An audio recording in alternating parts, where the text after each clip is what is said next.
मित्रांनो, ठरलं तर मग ही मालिका आता वेगळ्याच वळणावर येऊन पोहोचली आहे.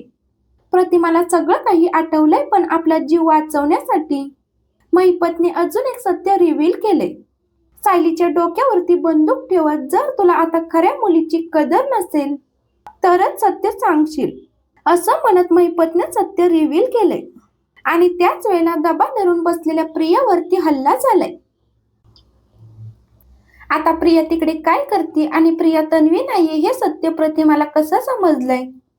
सायली प्रतिमाच्या समोर आता एकाच वेळेला काय गुढ उलगडलंय, सगळं काही सविस्तर जाणून घेऊ. तर मित्रांनो, त्या रात्रीचा प्लॅन असा ठरलेला आहे की या सगळ्यामध्ये इन्स्पेक्टर साहेब आधी जातील. इन्स्पेक्टर साहेब आधी जाऊन दबा धरून बसतील, जेणेकरून महिपतने तिथे येऊन काहीतरी दगाफटका केला तर इन्स्पेक्टर साहेब आपला फौजफाटा घेऊन त्याच्यावरती हल्ला करतील. खरं तर हे इन्स्पेक्टर साहेबांच्या ऑन ड्युटी मध्ये बसत नाहीये, पण रविराजांची मैत्री बघता, इतके वर्षाचे संबंध बघता त्यांनी हा निर्णय घेतलेला आहे आणि ते मदत करण्यासाठी तयार झालेत. त्यानंतर रविराज आणि अर्जुन त्यांना सांगायला लागतात की हे बघा, तुम्ही ज्या ठिकाणी दबा धरून बसाल त्या ठिकाणी ऍक्सिडेंटचा स्पॉट आहे. ऍक्सिडेंटच्या स्पॉटच्या ठिकाणाहून थोड्या अंतरावर तुम्हाला थांबायला लागेल. त्यावरती इन्स्पेक्टर साहेब म्हणू लागतात की हे बघा, तुम्ही काळजी करू नका, तुम्ही पद्धतशीरपणे तुमचं काम करा, आमच्या साईडने तुम्हाला कुठल्याही प्रकारचा धोका होणार नाही, याची आता काळजी माझी. अर्जुन, रविराज आणि त्यानंतर इन्स्पेक्टर साहेब यांचं सगळं काही बोलणं ठरतं. आता बोलणं ठरल्यानंतर ते तिघे जण प्लॅन करून घरी येतात. अर्जुन आणि सायली या दोघांचं जे काही बोलणं झालेलं असतं त्या संदर्भात अर्जुन आता रविराजांशी बोलतो आणि रविराज पेटून उठतात. रविराजांना अर्जुन सांगतो की मला काय वाटतं माहितीये का सिनियर, जर का आपण या सगळ्यामध्ये प्रतिमा आत्याला आता तिकडे नेलं तर. तेव्हा रविराज चिडतात आणि नको नको म्हणत असतात, पण प्रतिमा जेव्हा त्यांना समजावून सांगते तेव्हा ते तयार होतात. रात्री ते सगळेजण अपघाताच्या स्थळी येतात. अपघाताच्या स्थळी सायली, प्रतिमा, नागराज आणि महिपत हे चौघेच जण आपल्याला दिसत आहेत. पण रविराज आणि अर्जुन कुठे आहे? अर्जुन हा लपून बसलेला आहे. पण रविराज गेले तरी कुठे? ते सायलीला वाचवायला का नाही आले? तर हा सुद्धा एक महिपतचा डाव आहे. महिपतने इकडे नागराजला सांगितलेलं असतं, आपल्याला काही झालं तरी नाही यांना चकमा द्यायचं आहे. ज्या ठिकाणी आपल्याला बोलवलं आहे त्या ठिकाणी आपण तर जायचं आहे. पण तुम्हाला कळतंय का, हा रविराज जर तिकडे इन्व्हॉल्व असेल ना तर खूप मोठा प्रॉब्लेम होईल. त्यामुळे एक काम करायचं आणि आपल्या माणसांना सांगायचं, रविराज आणि फौजफाटा यांना कशा पद्धतीने चकवा द्यायचा. हो, चकवा द्यायचा त्यांना. त्यांना चकवा देऊन आपण बरोबर रीतीने जंगलाच्या दुसऱ्या बाजूला न्यायचं रात्रीच्या वेळेला, जेणेकरून स्ट्रॉंग माणसं आपल्या सोबत नको आहेत.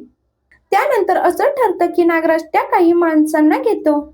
त्या काही माणसांना घेऊन नागराज आता त्यांना ताबडतोब सांगायला लागतो, हे बघा, आपल्याला जे काही काम करायचं आहे ते मध्यरात्री. अर्धी माणसं त्या ठिकाणी जातील जिथे महिपत चेट असतील, पण अर्ध्या माणसांनी जो काही पोलिसांचा फौजफाटा आहे ना त्यांना चकवा कसा द्यायचा ते बघायचं. त्यावरती ती माणसं म्हणतात, पण काय करायचंय नक्की आम्ही? तेव्हा नागराज सांगायला लागतो की हे बघा, पोलिसांना त्या ठिकाणावरून दूर घेऊन जायचं आहे. त्यावरती ती माणसं सांगायला लागतात की पोलीस आम्हाला कसे काय बसतील? त्यावेळी नागराज सांगू लागतो की हे बघा, तुम्ही चोर म्हणून जायचं नाहीये. तुम्ही काय करायचंय म्हणजे जंगलामध्ये तुम्ही अडकला आहात अशा पद्धतीने अफवा पसरवायची आणि पोलिसांना आपल्या बाजूने खेचून घ्यायचं, जेणेकरून पोलीस डायव्हर्ट होतील. पोलीस एकदा का डायव्हर्ट झाले की इकडचं काम करणं सोपं पडेल. असं म्हटल्यानंतर ते सांगतात की ठीक आहे, आम्ही हे सगळं काही करू. काही झालं नंतर आपण पोलिसांना एका बाजूला घेऊन गेलो ना की आपल्यासाठी ही गोष्ट महत्वाची ठरेल. असं म्हणत त्यांनी आता पोलिसांना बाहेर नेण्याची योग्य रीतीने ट्रॅक सांगितलेली आहे. आणि मग आता खऱ्या अर्थाने पुढचं काम सुरू होतं. ज्या वेळेला त्या माणसांना पैसे मिळतात मग ते आता आपल्या कामाला लागतात. पोलीस खरे तर आता लपून बसलेले आहेत, पण पोलिसांचा लपून काहीच फायदा नाहीये, कारण पोलीस आता दुसरीकडे डिस्ट्रॅक्ट झालेले आहेत. तर इकडे महिपतच्या हातात प्रतिमा एकटीच घावली आहे आणि त्याने तावतच आपला गुन्हा कबूल केलेला आहे. हो, मी हेच केलं, हो, मी तेच केलं, असं म्हणत त्यांनी आपला गुन्हा तर कबूल केलाय आणि मग प्रतिमा खरं तर चिडली आहे. खरं तर या सगळ्यामध्ये आता प्रतिमाला थांबायला हवं होतं. कोणी दुसरं येतंय का याची वाट पाहायला हवी होती. पण तिचा राग इतका अनावर होतो कारण इतक्या वर्षाची तिला मिळालेली शिक्षा, तिच्या कुटुंबाला मिळालेली शिक्षा आणि ती आता पेटून उठली.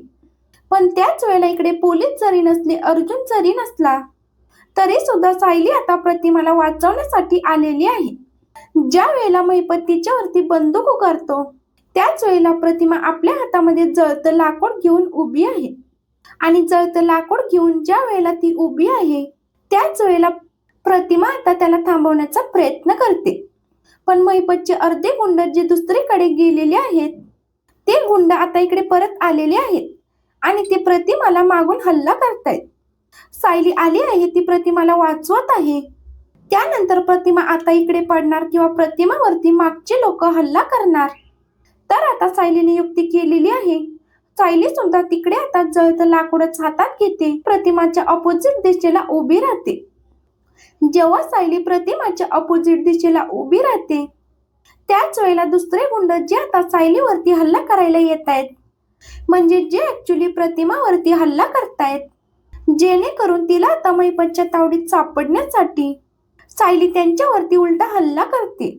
आणि त्याच वेळेला महिपत विचार करतो की कशी काय कडमडली ते, म्हणजे बाकी सगळ्यांना डिस्ट्रॅक्ट करण्यासाठी मी आता सांगितलं होतं, मग तरी सुद्धा ही कशी काय कडमडली इकडे. मग तो सांगतो काय, मग तो सांगतो की बघताय काय, आता हिलाच घ्या ताब्यात. असं म्हणत तो सायलीला ताब्यात घेताना सांगत असताना इकडे आता सायली मात्र बरोबर रीतीने त्याला पुरून उरलेली आहे आणि उलटा सायलीने त्याच्यावरतीच वार केलाय. ज्या वेळेला सायली त्याच्यावरती वार करते, तेव्हा इकडून महिपत प्रतिमाला धक्का देतोय. सायली सुद्धा या सगळ्या गडबडीमध्ये खाली पडलीये. तितक्यात अर्जुन तिकडे आलेला आहे. अर्जुन मात्र खूपच घाबरलाय. त्या अर्जुन आता सांगायला लागतोय की काय करू, मला इथून आता जायला पाहिजे.